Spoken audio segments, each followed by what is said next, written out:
टिकत नसेल, ती कोणत्या ना कोणत्या मार्गाने संपत्ती समाप्तच होत असेल, तर मनुष्याने तांदूळ घेऊन शिवलिंगाचं पूजन केलं पाहिजे. पण कोणते तांदूळ जे खंडित झालेले नसतील, ज्याला आपण अक्षदा म्हणतो, असे तांदूळ घेऊन शिवलिंगाचं पूजन करायचे. शिवनामाचा जप करून घरामध्ये नेहमी लक्ष्मी टिकून राहते. त्याच्यानंतर इच्छित कार्य पूर्ण करण्यासाठी आणि सुख प्राप्त करण्यासाठी तांदूळ घेऊनच शिवलिंगाचं पूजन केलं पाहिजे.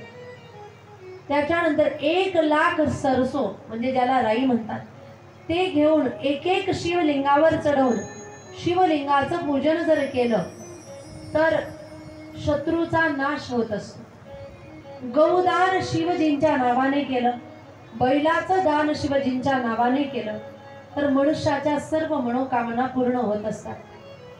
1,00,000 शिवनामाचा जप करून गाईच्या दुधाची धार, गावरान गाईच्या दुधाची धार जर शिवलिंगावर चढवली तर मनुष्याच्या वंशाचा विस्तार होत असतो. म्हणजे मुलं मुलांना मुलं, वंश खंडित होत नाही, वंश विस्तार होतो. कशाने? शिव नाम जप करून, 1,000 शिवनामाचा जप करून दुधाची धार शिवलिंगावर चढवत असताना जर पूजन केलं तर. त्याच्यानंतर एखाद्या व्यक्तीमध्ये नपुसकता असेल, शुक्राची कमतरता असेल, शरीर दौर्बल्य असेल, तर हा त्रास दूर करण्यासाठी गावरान गाईच्या दुधापासून बनवलेल्या तुपाची धार शिवलिंगावर जर चढवली तर शुक्राची कमतरता सुद्धा दूर होत असते.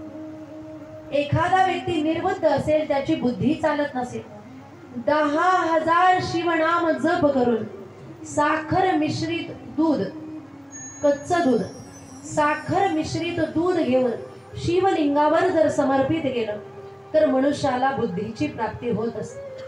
घरामध्ये अशांतता नेहमी असेल, कलह असतील, कुणाचंही कुणाशी जमत नसेल, नेहमी भांडणं होत असतील, घरातलेच लोक एकामेकाला मारक्यासारखे बघत असतील, तर अशा प्रकारचा त्रास दूर करण्यासाठी दुधाने शिवलिंगाचं पूजन करायचं आहे.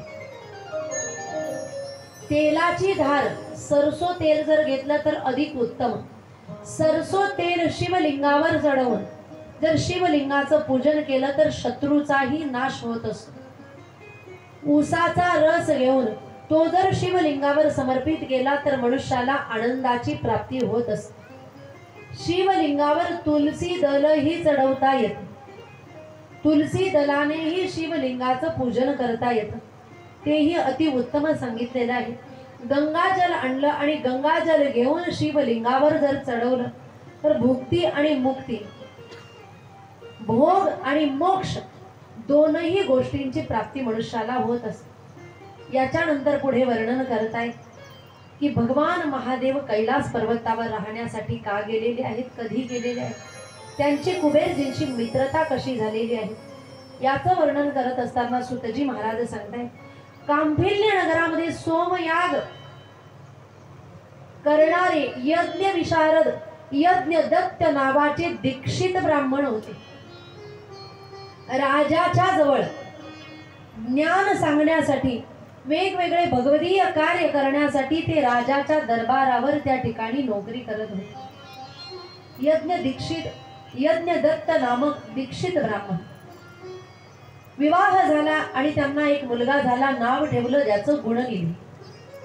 गुणनिधी जसा लहानाचा मोठा व्हायला लागला, हळूहळू बिघडायला लागला. जसा गुणनिधी बिघडायला लागला, आईचं लक्ष होतं, पण आई म्हणत होती लहान आहे ना, याला काय कळते, जाऊ दे, लहान आहे ना, याला काय कळतंय, जाऊ दे.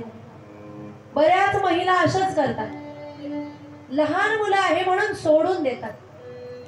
कशीही बसले, बसू द्या, काय कळते, कशाही उड्या मारला, मारू द्या, काय कळते, उड्या मारण्याचेच तर दिवस आहे. वळण हे बाल्यावस्थेपासूनच लागत असतं मुलांना. कसं बसावं, कसं राहावं, कसं बोलावं, कशी तयारी करावी, बाल्यावस्थेपासूनच त्यांना शिकवलं पाहिजे. आणि हे ज्ञान जर बाल्यावस्थेपासून जर आलं तर बाल्यावस्थेपासून नियमाच्या मध्ये राहणाऱ्यांना मोठं झाल्यानंतर पुन्हा नियम शिकवायची गरज पडत नाही.